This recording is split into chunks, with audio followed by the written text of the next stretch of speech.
소변이 가득 차 통증을 느낄 정도인데 아무리 힘을 줘도 소변이 나오지 않는다면 터질 듯한 통증으로 응급 상황이 발생하게 되는데요.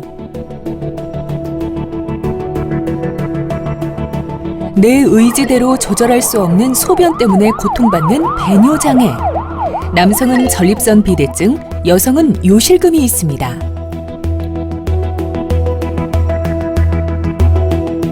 배뇨장애는 일상생활에 큰 불편을 유발하는 질환이지만 환자들이 자신의 증상에 대해 부끄럽게 생각하고 또한 생명을 유발하는 치명적인 질환이 아니라서 대수롭지 않게 여기기 때문에 치료받지 않는 채로 병을 더욱 키우게 되는데요. 배뇨장애를 치료하지 않아 지속적으로 소변을 배출하지 못하면 여러 가지 신장이라든지 방광에 치명적인 합병증을 유발할 수 있기 때문에 소변 보기가 불편하면 주저하지 마시고 비뇨기과 전문의를 찾아서 검진을 받고 치료받는 것이 훨씬 좋은 것으로 되어 있습니다. 중년 남성이 겪는 말 못할 고통, 전립선 비대증. 최근 4년 사이 26%나 증가했습니다. 50대 이상 많은 중년 남성들이 소변이 마려울 때 참을 수 없고 소변이 처음에는 잘 나오지 않고 기다려야 나오거나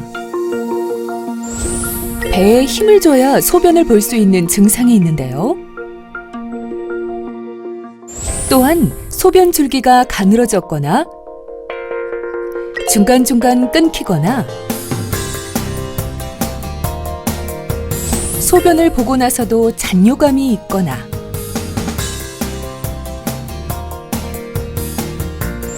소변이 마려워 수면 중 자주 깬다면 전립선 비대증을 의심해 봐야 합니다.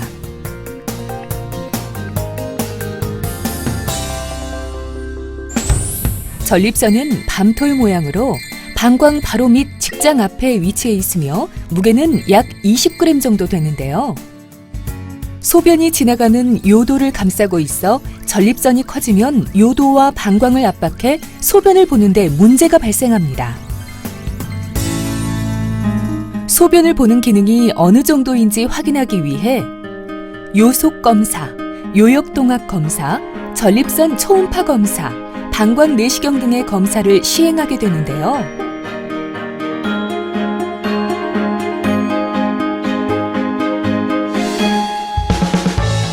전립선 비대증은 60대에서 60%, 70대에서 70%, 80대에서 80% 정도 나타나는 질환으로 제때 치료하지 않으면 요로감염, 방광결석, 혈뇨, 급성요폐, 신부전 등의 합병증이 생길 수 있으므로 적극적인 치료가 필요합니다.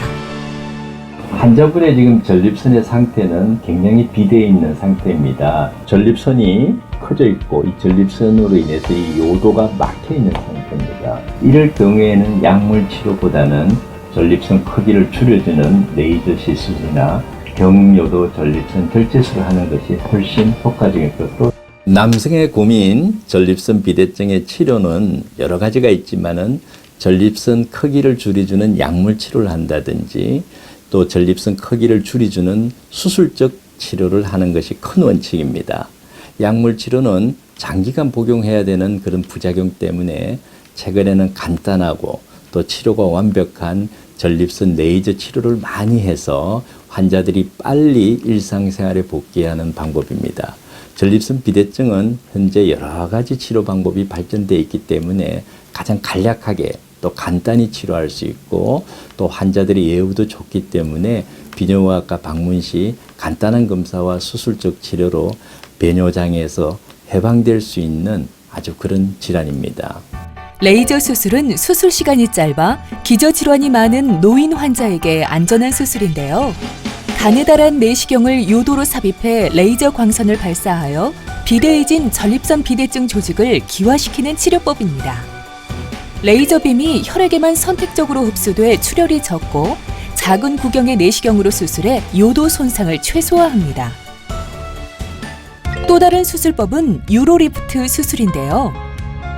이 시술은 비대해져 막고 있는 전립선 측엽을 당겨서 묶어줌으로써 요도를 넓게 확장해주는 시술입니다.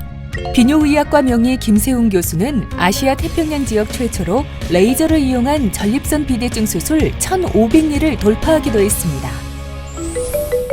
우리나라 중년 여성 40% 이상이 겪는 질환 요실금. 많은 여성들이 혼자만의 고통으로 숨기고 있는 질환인데요. 요실금은 기침을 하거나 웃을 때, 움직일 때 등 일상생활 중에 소변이 새는 복압성 요실금. 소변이 마려우면 너무 급해서 지리는 절박성 요실금. 이 두 가지 증상이 함께 생기는 복합성 요실금도 많기 때문에 정확한 진단을 받는 것이 중요합니다.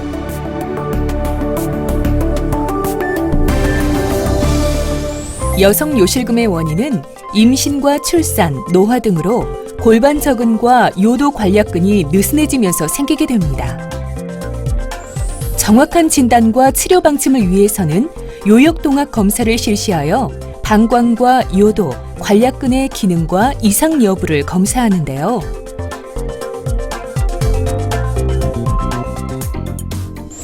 요실금의 치료는 약물 치료와 방광 훈련 치료, 골반 근육 강화 운동, 수술적 치료 등이 있습니다. 환자분의 방광 기능 검사 소견과 방광 내시경 소견상 방광이 아래로 처져서 이런 방광을 올려주는 요실금 테이프 수술을 하는 것이, 소변이 새는 요실금은 부끄러운 증상이 아닙니다. 일상생활이 어렵고 또한 대인관계도 기피하게 돼서 심하면은 우울증까지 동반되기도 하죠. 또는 이런 적극적으로 치료하면은 편안하고 건강한 즐거운 삶을 누릴 수가 있습니다. 요실금은 요도 슬링 수술법이 가장 많이 시행되고 있는데요. 신축성 있는 테이프는 요도 아래를 받쳐주면서 느슨해진 골반 근육의 역할을 대신해 복부에 압력이 전해져도 소변이 새는 것을 막아줍니다. 이 수술에서 가장 중요한 것은 요도 아래에 걸어줄 테이프인데요. 정확한 위치에 적절한 장력으로 넣어야만 요실금을 막을 수 있습니다. 환자의 입장에서 환자를 살피고 아울러 전 세계인들과 자신의 연구 실적을 공유하고 있는 김세웅 교수. 그의 노력과 열정은 대한민국을 넘어 전 세계에도 빛이 나는데요. 비뇨학과 교수로서 우리가 임상 현장에서 많은 보는 환자를 통해서 우리가 연구를 또 열심히 해서 이 연구의 기반이 실제 임상 환자한테 도움이 될 수 있는 그런 의사상이 제가 가장 바라는 모습입니다. 정확한 진단과 적절한 치료로 배뇨장애의 고통에서 해방시켜주는 비뇨의학과 명의 김세웅 교수. 그에게 치료를 받은 환자들은 일상의 여유와 행복을 되찾아가고 있습니다.